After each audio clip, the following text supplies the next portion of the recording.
ሰላም ጤና ይስጥልኝ ውድና የተከበራችሁ የዚህ ቻናል ቤተሰቦች፣ ዛሬም እንደተለመደው ለእናንተ ጠቃሚና አስተማሪ ባልኩትኝ የቴክኖሎጂ መረጃ ተመልሻለሁ ማለት ነው። ለዚህ ቻናል እንደተለመደው አዲስ ከሆናችሁ ሰብስክራይብ እና ላይክ ማድረጋችሁን በፍጹም እንዳትረሱ። ከቴክኖሎጂና ወቅታዊ ከሆኑ የተለያዩ መረጃዎች ጋር ብቅ የምልበት ወሳኝ የቻናል ሲሆን ለዚህ ቻናል አዲስ ከሆናችሁ በድጋሚ ላይክ ማድረጋችሁን እንዳትረሱ ማለት ነው። ዛሬ ደግሞ ይዤላችሁ የመጣሁትኝ እንዴት አድርጋችሁ በቀላሉ ማንኛውንም አፕሊኬሽን ዌብሳይት እና ሌሎች ድረ ገጾችን ወይም ደግሞ ሲስተሞችን ሰርች በምታደርጉበት ሰዓት ምንም አይነት ማስታወቂያ ወደ ስልካችሁ እንዳይመጣ ለማድረግ የምትጠቀሙባቸውን ሁለት ዘዴዎች ነው ይዤላችሁ የመጣሁት። የመጀመሪያው አፕሊኬሽን ነው።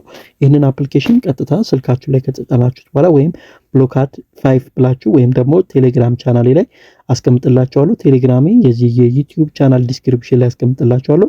በቀላሉ አፑን ከስልካችሁ ላይ በዚህ መልኩ ከከፈታችሁት በኋላ ምንድነው የምታደርጉት ማለት ነው? ታፕ ቱ አክቲቭ የምትላለች አይታችኋት ከሆነ ቀጥታ ታፕ ታደርጉታላችሁ ማለት ነው። ዜን ኮንቲኒው ትሉታላችሁ። ለመጀመሪያ ጊዜ አፑን የምከፍቱ ከሆነ እንደዚህ ጠይቃችኋል ማለት ነው። ሶ አውቶማቲካሊ እዚህ ጋር እንደምትመለከቱት አክቲቭ ይሆናል ማለት ነው።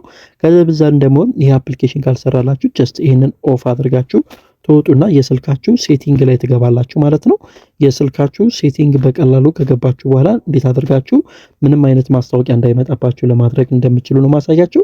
ዜን ኮኔክሽን ላይ ትገባላችሁ። ኮኔክሽን ላይ ከገባችሁ በኋላ ሞር ኮኔክሽን ሴቲንግ የሚል አለ። ከሱ ጋር ከገባችሁ በኋላ እዚህ ጋር አይታችሁት ከሆነ ፕራይቬት ዲኤንኤስ የምትላለች እሷን አንድ ጊዜ ክሊክ ታደርጋላችሁ።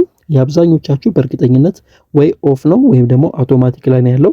ስለዚህ ምን ታደርጋላችሁ? ሶስተኛውን አማራጭ ፕራይቬት ዲኤንኤስ ፕሮቫይደር ሆስት ኔም የሚል አይታችሁት ከሆነ ስለዚህ ሙሉ ለሙሉ ይሄንን ታጠፉና እዚህ ጋር ስክሪኑ ላይ የምታዩትን አይነት ጽሁፍ ታስገቡለታላችሁ ማለት ነው። እዚህ ጋር እንደምትመለከቱት dns.edgar.com ትሉታላችሁ ማለት ነው። ሶ በዚህ መልኩ ከጻፋችሁለት በኋላ ስልካችሁ ላይ ሴቭ ታደርጉታላችሁ። አማኑኝ አውቶማቲካሊ ማንኛውንም የዩቲዩብ ቪዲዮ ኦር ደግሞ የተለያዩ አፕሊኬሽኖች በምትከፍቱበት ሰዓት የሚያመጣባችሁን ማስታወቂያ ሙሉ ለሙሉ ያቆምላችኋል ማለት ነው። መረጃውን ከወደዳችሁት ለብዙዎች እንዲደርስ ላይክ፣ ሰብስክራይብ ማድረጋችሁን እንዳትረሱ። በቀጣይ እንደዚሁ በተመረጡ የቴክኖሎጂ መረጃዎች እስክመለስ መልካም ጊዜ